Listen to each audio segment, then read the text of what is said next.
देते, लेकिन लगातार 20 सालों से शिवसेना वहां से जीत कर आती थी। जब हम खड़े हुए मैदान में तो यही कांग्रेस वालों ने कहा कि देखो अब ये आ गए, अब तो इलेक्शन की जरूरत नहीं, शिवसेना भाजपा बड़ी आसानी से जीत जाएंगे। मैंने कहा 20 साल से हम तुमको दूल्हा बना रहे थे, तुम घोड़ी चढ़ने तैयार नहीं थे, अब तुम हटो।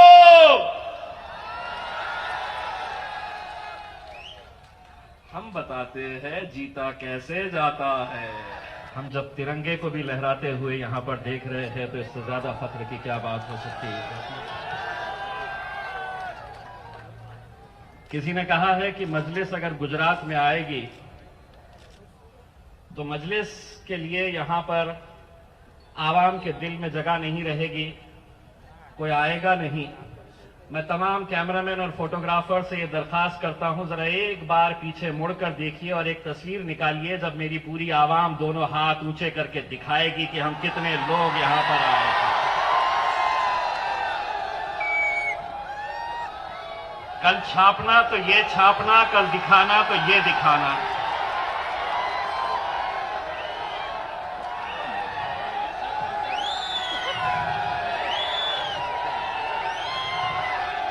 चलिए बैठ जाइए, मिल गया उनको जो मिलना था।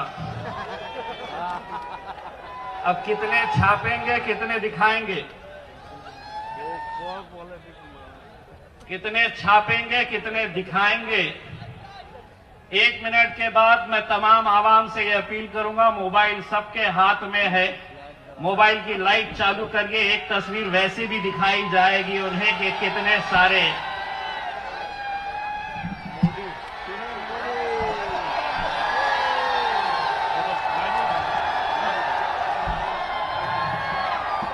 अल्हम्दुलिल्लाह।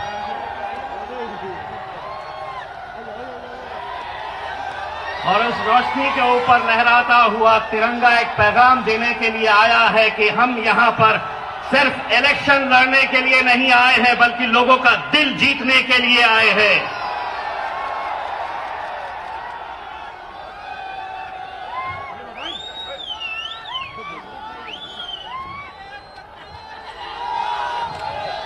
बैठ जाइए, मिल गया उन्हें जो मिलना था।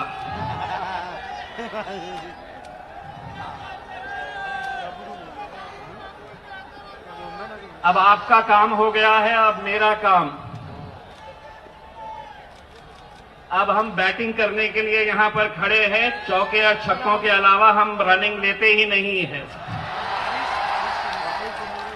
मैं चौके मारूंगा, मेरे बाद जो मेरे कायद आएंगे वो बॉल सीधा ग्राउंड के बाहर जाएगा। भाइयों, मैं आप लोगों से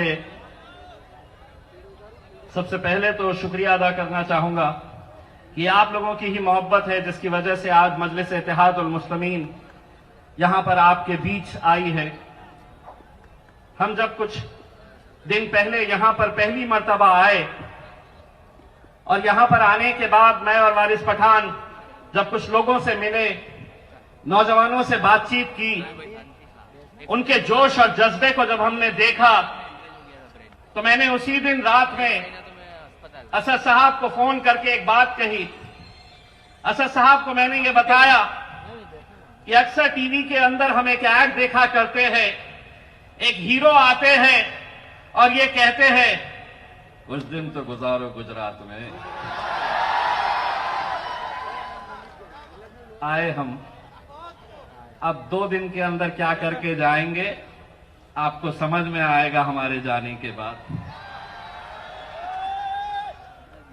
मुझे ये बताया गया है साबिर भाई की तरफ से, जो हमारे मजलिस इत्तेहादुल मुस्लिमीन के गुजरात के सदर है, उन्होंने कहा कि एक बड़े नेता ने, कांग्रेस पार्टी के एक विधायक ने ये कहा है कि मैं देखता हूं मजलिस गुजरात में कैसे आती है। मैं उसे जवाब देता हूं, अब ये पब्लिक देखेगी तू घर कैसे जाता है, वापस अपने घर कैसे जाकर बैठता है। गए वो दिन डरने के, डराने के।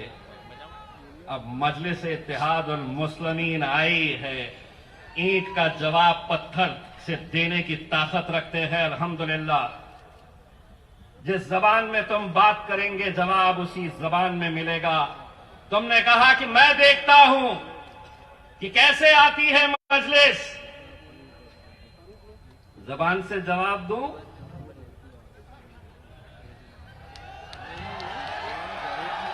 नहीं, मैं सीटी मार कर जवाब देता हूं। आपको समझना होगा मैं क्या कह रहा हूं।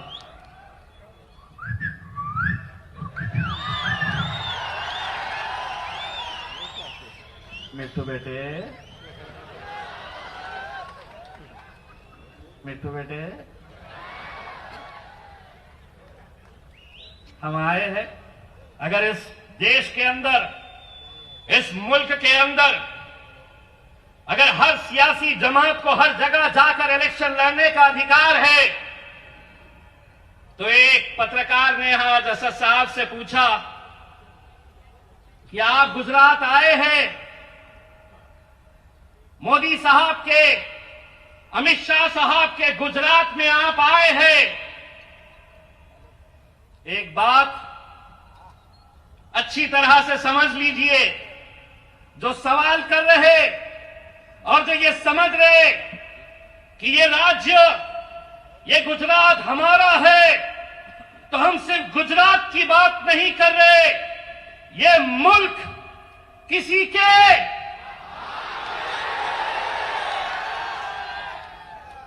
ये मुल्क किसी के। आधा मैंने बोला, आधा ये बोले। अब ये पुलिस वाले, ये मीडिया वाले,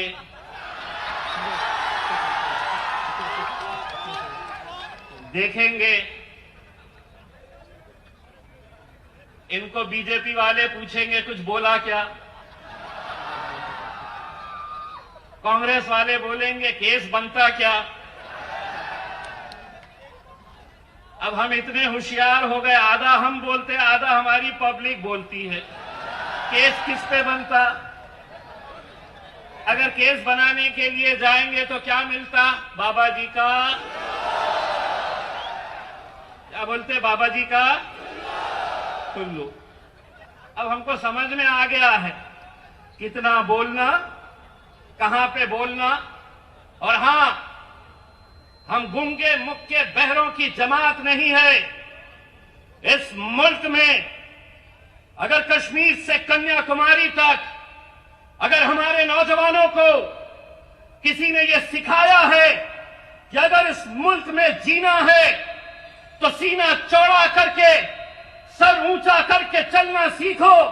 अगर यह सीख किसी ने दी है तो मेरे खायब बैरिस्टर असदुद्दीन ओवैसी साहब ने दी है। बहुत हिम्मत लगती है। 550 का ऐवान है पार्लियामेंट, लोकसभा के अंदर 300 एक साथ बैठते हैं। भारतीय जनता पार्टी के, कांग्रेस के, राष्ट्रवादी के, समाजवादी पार्टी के तमाम लोग बैठते हैं।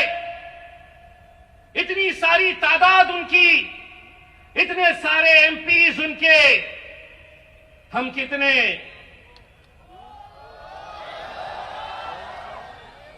दो। जब पहले दिन गए तो अमित शाह साहब ने मोदी साहब के पास गए तो मोदी साहब ने अमित शाह साहब से पूछा, अरे ओ सांबा,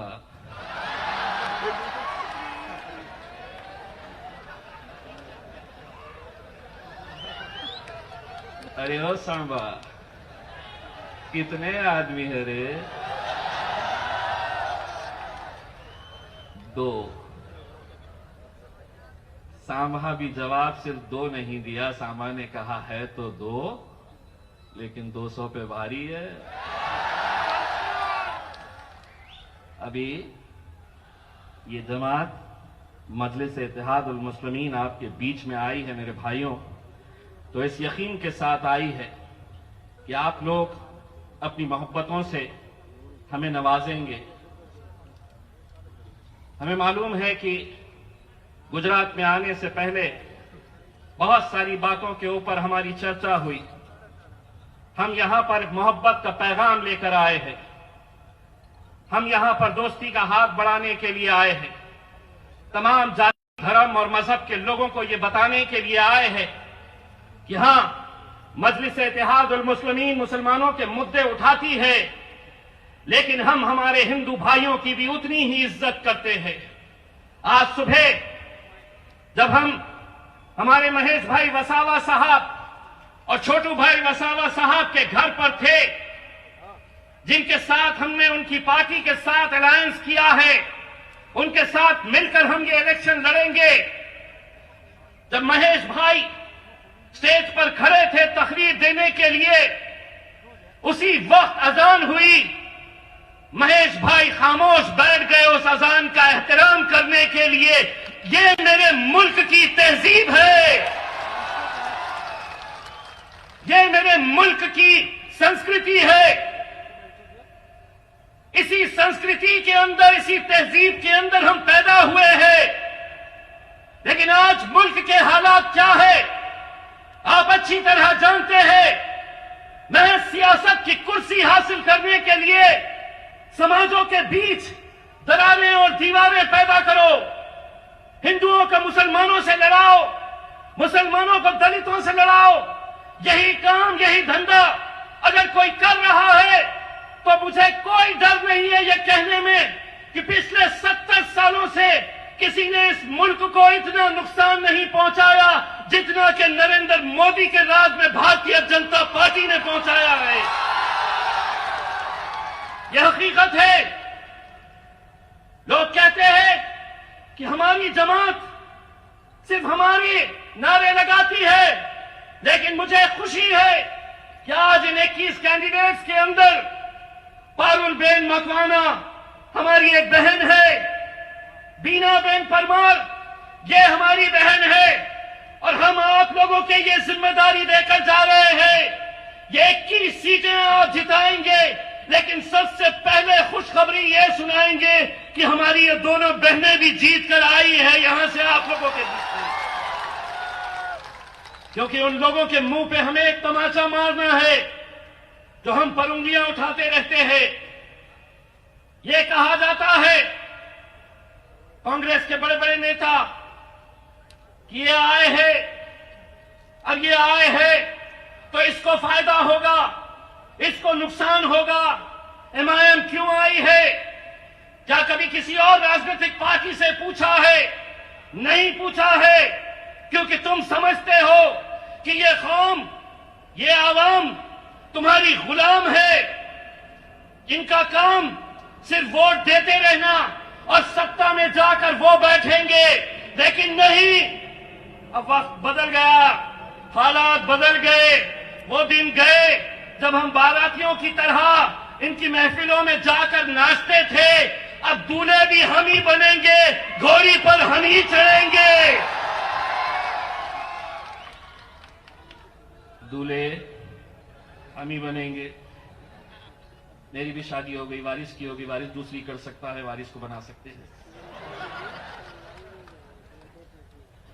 लेकिन नाचने के लिए 70 सालों तक हमने अहरे गैरों के फायदे के बारे में सोचा, अहरे गैरों के फायदे और नुकसान के बारे में सोचा।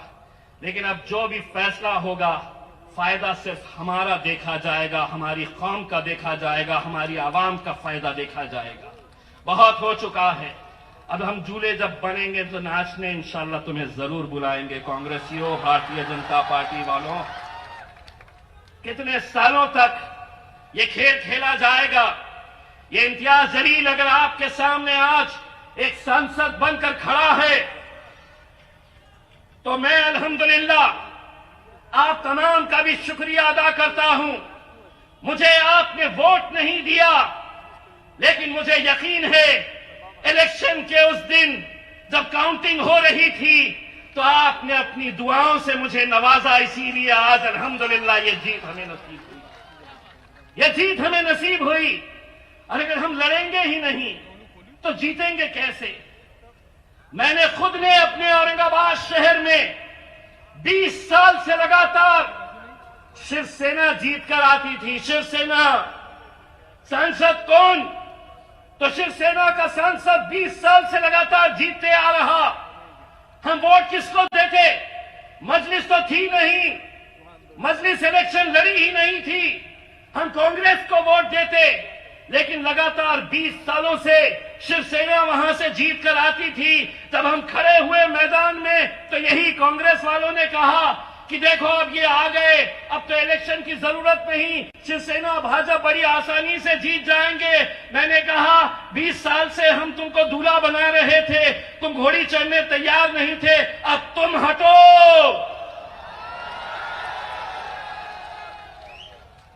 हम बताते हैं जीता कैसे जाता है।